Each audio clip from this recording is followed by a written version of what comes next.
আসসালামু আলাইকুম সুপ্রিয় শিক্ষার্থী বন্ধুরা, এআরএসএস একাডেমিতে তোমাদের সবাইকে স্বাগতম। সুপ্রিয় শিক্ষার্থী বন্ধুরা, তোমরা যারা 2024 সালে এসএসসি বা সমমান পরীক্ষা দিবে, তোমাদের জন্য আমি এমসিকিউ মূলক প্রতিটি অধ্যায়ের প্রতিটি বিষয়ের সাজেশন নিয়ে হাজির হচ্ছি এবং আপলোড করছি। তোমরা অনেকে আমাকে রিকোয়েস্ট করেছো যে এমসিকিউ তোমাদের সাজেশন লাগবে। এই জন্য দেখো বন্ধুরা, তোমরা যারা 2024 সালে এসএসসি বা সমমান পরীক্ষা দিবে, তোমাদের জন্য রসায়ন এবং পদার্থ এবং জীববিজ্ঞান, এরপর তোমাদের গণিত, বাংলা প্রতিটি বিষয়ের সাজেশন দেওয়া হচ্ছে ইতিমধ্যে। তো আজকে আমি তোমাদের জন্য নিয়ে আসছি তোমাদের নবম দশম শ্রেণীর পদার্থবিজ্ঞান বইয়ের বল অধ্যায়ের খুবই গুরুত্বপূর্ণ কিছু এমসিকিউ। মনে রাখবে বন্ধুরা, এই জায়গাতে যে এমসিকিউ গুলো আমি দেখাবো, এই এমসিকিউ গুলো তোমাদের জন্য খুব বেশি গুরুত্বপূর্ণ। তাই অবশ্যই ভিডিওটি না টেনে সম্পূর্ণ দেখো। আর যদি আমার চ্যানেল নতুন হয়ে থাকো, তাহলে অবশ্যই আমার চ্যানেলটিকে সাবস্ক্রাইব করে বেল নোটিফিকেশন অন করে রাখবে। দেখো বন্ধুরা, বল অধ্যায় থেকে তোমাদের জন্য খুবই গুরুত্বপূর্ণ এমসিকিউ গুলো এখানে রাখা আছে। যেমন এখানে 1 নম্বর এমসিকিউটাই বলছে হচ্ছে কি, নৌকা চালানোর সময় কোন ঘর্ষণ বল কাজ করে। দেখো বন্ধুরা, এটা কিন্তু সিলেট বোর্ড 2023 তোমাদের চলে আসছে। এরপর দেখো 2 নম্বর প্রশ্নটা বলছে যে কি, বলের সংজ্ঞা পাওয়া যায় নিউটনের কোন সূত্র থেকে। এখানে দেখো দিনাজপুর বোর্ড 20-এ আসছে, কুমিল্লা বোর্ড 19-এ আসছে, ঢাকা বোর্ড 17-তে আসছে। সুতরাং বুঝতেই পারতেছো এই প্রশ্নগুলো তোমাদের জন্য কতটা গুরুত্বপূর্ণ। বন্ধুরা, এই জায়গাতে প্রতিটা এমসিকিউ আমি পড়তে গেলে একটু সময় বেশি লাগবে, তাই আমি কিন্তু পড়ছি না। এরপর দেখো তোমাদের 4 নম্বর প্রশ্ন, 3 নম্বর প্রশ্ন, এগুলো কিন্তু অনেকবার সালে চলে আসছে। সুতরাং অবশ্যই প্রশ্নগুলো খুব বেশি গুরুত্ব দিয়ে পড়বে। দেখো বন্ধুরা, আমি প্রতিটা এমসিকিউ পড়তে গেলে একটু টাইম বেশি লাগবে, তাই আমি পড়ছি না। আমি শুধু এগুলো তোমাদের দেখিয়ে দিচ্ছি।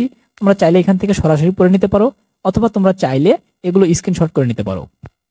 শিক্ষার্থী বন্ধুরা, তোমাদেরকে বলে রাখি, এই সাজেশনটি অ্যাকচুয়ালি আমার নিজের তৈরি করা না, কিন্তু এই সাজেশনটি ব্যক্তিগতভাবে আমার কাছে খুব বেশি গুরুত্বপূর্ণ মনে হয়েছে এবং প্রত্যেকটি এমসিকিউ কে খুব বেশি গুরুত্বপূর্ণ মনে হয়েছে।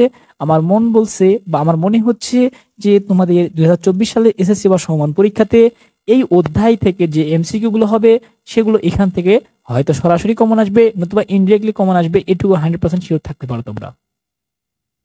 তো বন্ধুরা, এই জায়গাতে কিন্তু গুরুত্ব বোঝানো আছে স্টার মার্কিং করে। দেখো, যেগুলো 3 স্টার সেগুলোর গুরুত্ব সর্বাধিক, যেগুলো 2 স্টার সেগুলোর গুরুত্ব আশানুরূপ একটু কম। তবে আমি বলবো এমসিকিউ এর জন্য তোমরা সবগুলো এমসিকিউ পড়বে, কারণ এমসিকিউ পড়তে খুব বেশি সময় লাগে না। বন্ধুরা, এই এমসিকিউ গুলো তোমরা কিভাবে পড়বে? প্রথমত তোমাদেরকে আমি বলবো যে তোমরা এমসিকিউটা দেখার পর আগে নিজের থেকে উত্তর করার চেষ্টা করবে। নিজের থেকে উত্তর করার পরে যদি তোমরা না পারো, সেই ক্ষেত্রে তোমরা পাশে উত্তর দেয়া আছে, উত্তর দেখে সেটা করার চেষ্টা করবে। তবে যেগুলো গাণিতিক প্রবলেম বা গাণিতিক সমস্যা, সেগুলোর ক্ষেত্রে আমি অবশ্যই বলবো তোমরা এগুলো নিজের থেকে খাতায় বুঝে বুঝে করবার চেষ্টা করবে। কারণ গাণিতিক প্রবলেমগুলো সরাসরি তোমাদের কমন নাও হতে পারে এবং কমন আসার সম্ভাবনা আসলেই খুবই কম। তাই আমি বলবো এগুলো যখন তুমি বুঝে বুঝে সমাধান করবে, খাতায় বুঝে অঙ্কটা করে সমাধান করবে, তখন আর কোনো সমস্যা হবে না। তো শিক্ষার্থী বন্ধুরা, আমরা এখন প্রতিটি বইয়ের প্রতিটি অধ্যায়ের অধ্যায় ভিত্তিক এমসিকিউ সাজেশন দিচ্ছি। তাই অবশ্যই আমার চ্যানেলের সাথে থাকবে এবং আমার পাশে থাকবে, সাপোর্ট করে আমার পাশে থাকবে। দেখো বন্ধুরা, এই জায়গাতে যে এমসিকিউ গুলো দেয়া আছে, এগুলো কিন্তু প্রায় প্রত্যেকটি সালের এমসিকিউ, অর্থাৎ বিগত বছরগুলোতে এগুলো চলে আসছে। হয়তো কিছু স্কুলের প্রশ্ন আছে যেগুলো খুবই গুরুত্বপূর্ণ, বা বাংলাদেশের সেরা কিছু স্কুলের প্রশ্ন এখানে দেয়া আছে। অবশ্যই এই প্রশ্নগুলো খুবই গুরুত্বপূর্ণ। তোমরা খুব গুরুত্ব দিয়ে এই এমসিকিউ গুলো ভালোভাবে পড়বে।